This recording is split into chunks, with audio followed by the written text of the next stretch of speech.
তো দেখুন এখন হচ্ছে ফলগুলো সব ধুয়ে নিয়েছি, ধুয়ে নেওয়ার পরে এখন কেটে নেব। বোন হচ্ছে কেটে দিচ্ছিলো, আমি আবার গুছিয়ে নিচ্ছিলাম যে এটা কোথায় রাখবো ওটা কোথায় রাখবো, আর বোন সব গুছিয়ে গাছিয়ে দিল, তবে কেটে দিচ্ছিলো আর আমি সব সাজিয়ে সাজিয়ে রাখছিলাম। কেননা এত কিছু না একা করা সম্ভব না, ওর জন্য বোন কিছুটা হেল্প করে দিল।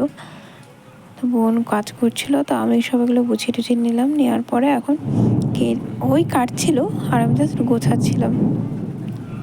কেননা সব কিছু না করতে অনেক সময় লেগে গেছে, তো কেউ হেল্প করলে না খুব তাড়াতাড়ি হয়ে যায় কাজগুলো।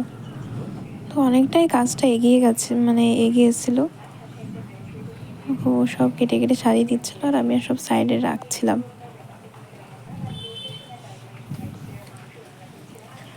তো কাদের কাদের বাড়িতে বিশ্বকর্মা পুজো হয় সবাইটা কমেন্টে কিন্তু জানিও।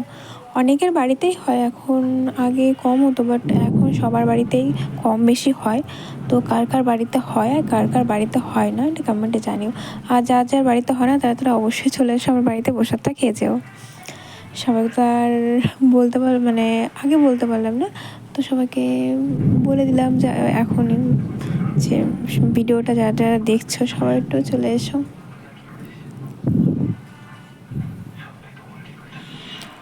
তো টাটা, এখন তাড়াতাড়ি কাজগুলো সেরে নিই।